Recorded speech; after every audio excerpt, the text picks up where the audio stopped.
Hi everyone, it's Lori with Behavior Education at Spirit Keeper Animal Sanctuary. Welcome to Serpentes Sunday for October 30th, 2022. And for everyone who celebrates the fun holiday of Halloween, happy Halloween. It is very early in the evening here in Colorado and most of my snakes are not up and about yet. This is my adult children's python, Antaresia childreni. His name is Steuben. He was awake, and so I asked him if he would like to come out, and he did. So he gets to make this video with me, and then I'm going to let him explore on some activity stations. This week, we're going to go over the behavior and body language chart for snakes. This is going to be a review for some of you, but it has been requested that I kind of do a standalone video just reiterating some of the most common snake body language and behavior to look for if you're not only a new keeper, but if you're just a keeper that isn't that savvy about behavior and body language. And then I also want to give you 3 tips. Tip number 1, if you want to have a very smooth relationship with your snake, where you respect each other and you minimize anything going wrong during your keeping and during your life together, I would suggest that number 1, you have a signal to communicate when the snake's going to be fed. Like a dinner bell that you would ring, or like if you're hollering at your kids or your spouse or whoever you share your home with, hey, it's dinner time, let's come eat. You want to have a way to tell your snake that, hey, it's dinner time, you're going to eat. I use a target for that, but it could be anything as long as you use a consistent signal that the snake recognizes and that you have paired with food enough times that they know anytime you show them that thing or you do that thing, they're going to eat, and you don't use that thing for anything else. So you could have a target that means, hey, dinner time, I'm ringing the dinner bell, you're going to eat. That's going to minimize any ambiguity and confusion over meals. The second thing I suggest is that you have a very clear signal that means, hey, I'm going to intrude into your enclosure with my hands, or I'm going to pick you up and touch you. I use a snake hook for that, but it could be anything. It could be a paper towel roll. It could be a branch. It could be a piece of wood. It could be a PVC pole. It could be anything. It could be a flashlight. It could be a visual cue. Just something that you only ever use when you are going to pick your snake up and they don't have a choice to opt out, or when you're going to be in their enclosure doing things while they're inside and they don't have an option to tell you to please go away. I call it a no choice signal or no choice cue. And I only use the snake hook for that. I never use the snake hook for any training or voluntary cooperative care behaviors. I only use the snake hook as a signal that means I'm going to pick you up. And so what it is whatever you pick for that signal, every time you show that to your snake or touch them with it, they know that what is going to directly follow is you are going to touch them and pick them up, or you are going to stick your hands and arms inside their enclosure. And you never use that signal for anything else. So there's no ambiguity, there's no confusion. They know if she touches me with this, what's going to follow is I'm going to be picked up. I use that mostly if snakes are out loose on an activity station and they don't want to go back to their enclosure on their own, or they don't go into their shift, or they don't want to target back in and I just can't leave them out. I use the snake hook to pick them up, and then they know I'm getting picked up and I don't have a choice to opt out. So the third thing that I highly recommend is that you become very familiar with the basic snake body language and behavior guide that I'm going to show in this video. Now, I want to emphasize that there are over 3,000 species of snakes, and this behavior guide is for just the most common ones that people typically are going to have as pets. So the common python species, boa species, colubrid species, so royal pythons, corn snakes, Australian pythons like carpet pythons, children's pythons, boa species that are commonly kept as pets like the boa imperator or the Central American boas. This is not going to be for a rarer species, an off-the-wall species that may have some behavioral differences to these common species we typically keep. I cannot make a chart that shows behavior and body language guidelines for over 3,000 species of snakes. I'd spend the rest of my life doing it. So the chart you're going to see is not an inclusive list by any means. There are more behaviors they could display, but these are the most common behaviors for the most commonly kept family snakes that should be able to act as a guide for you to know when they are comfortable and relaxed, so in the green zone, when they are starting to get a little worried and stressed, and they're assessing whether they need to be scared or not, whether they need to employ any defensive strategies or not. We call that the yellow zone. Or when they're reaching threshold, which is the red zone, and they are distressed, they're scared, they're fearful.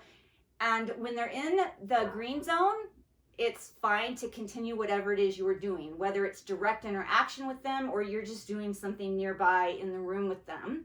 If they're in the yellow zone, you need to change your behavior based on their behavior.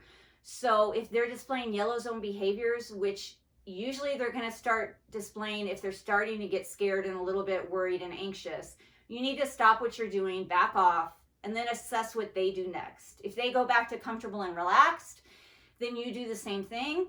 If they start to elevate and start to get even more anxious and scared, then you need to back off and quit what you're doing, put them away or leave the area. And then if they're in the red zone, which is behaviors that would indicate a high level of fear, anxiety, and distress, you absolutely need to stop, back off. Those are usually going to be distance creating behaviors that the snake is going to show you as a request for distance. They're basically saying, I'm trying to create distance between myself and something I perceive as a threat, and so I'm doing these behaviors. And if they are asking for distance, give them distance. Now, the other thing I would tell you is the way that I get my snakes comfortable and relaxed with me is I use a lot of approach and retreat and gradual desensitization. I have other videos about that. I will try to remember to put them in the description of this video. Please watch the gradual desensitization videos that I've got up. It's going to explain how you do that. Watch the choice-based handling video. But for this video, I just wanted to give you those 3 tips that I think would be a good start for any new snake owner or any experienced snake owner that wants to change the way that you interact with your snakes to choice-based interactions. Have a definite, clear signal that means dinner time. Have a definite, clear signal that means I am going to pick you up, and then be very familiar with the snake body language chart. What behaviors and body language are in the green zone, comfortable and relaxed?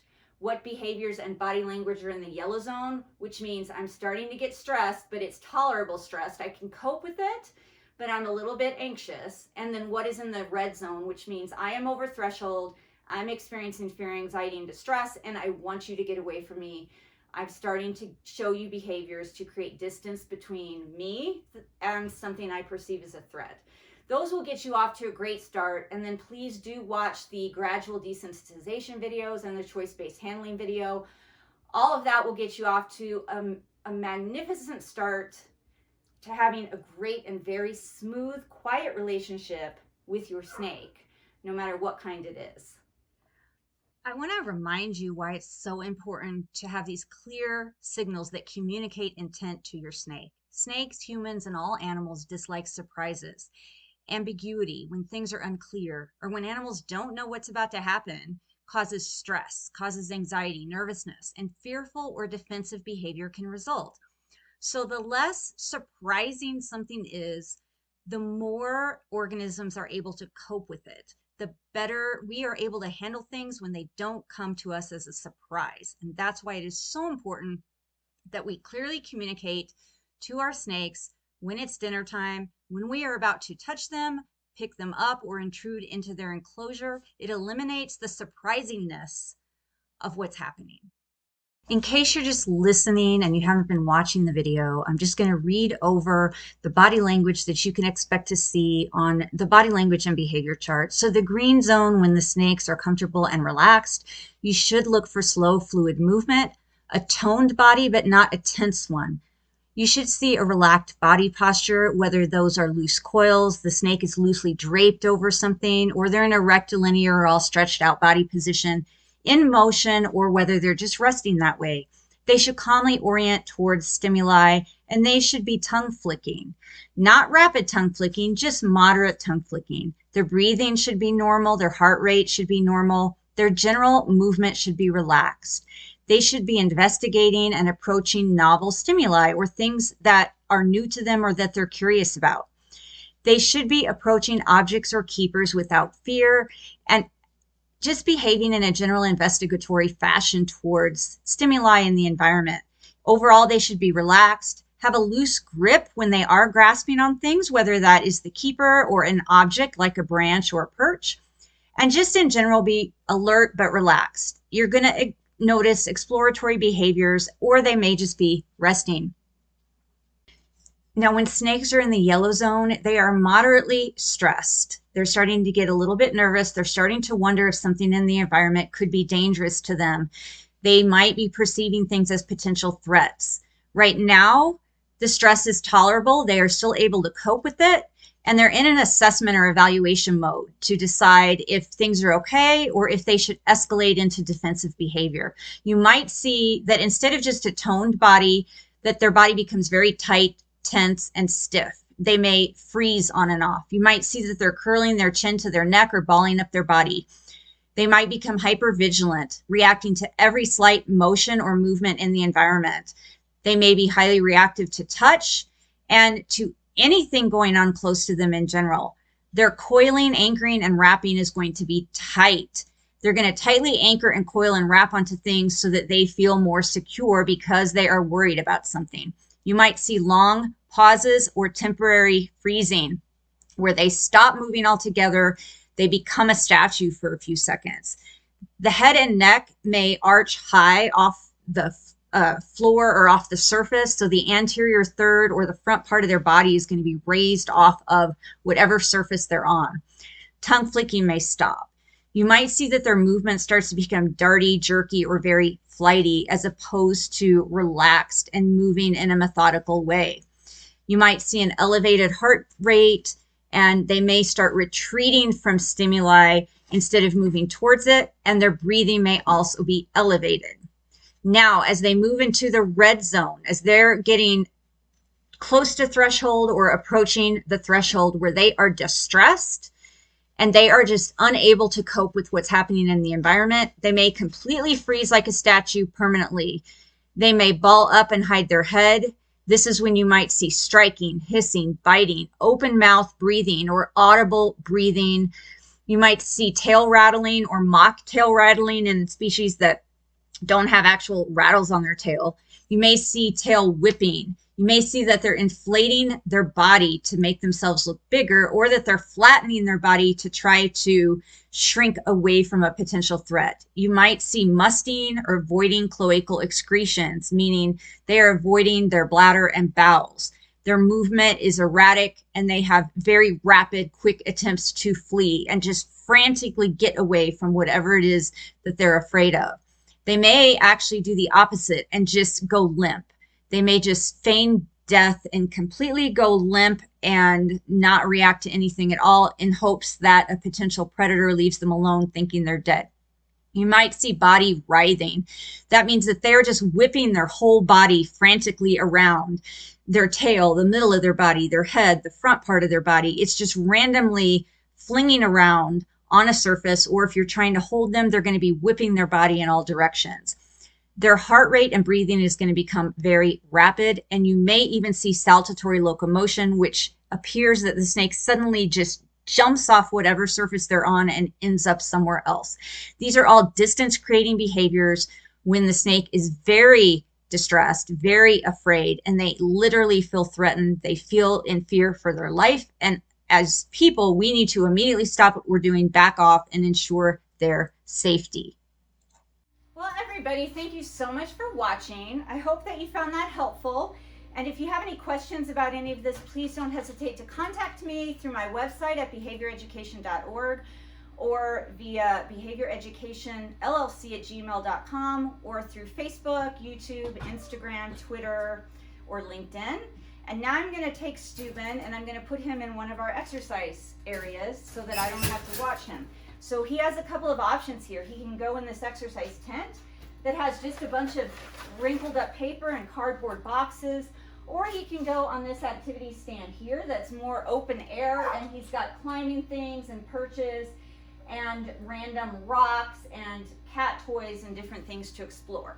So I'm going to give him time on one of these enrichment spaces. And until I see you next time, everybody please remember to always be kind and love your animals.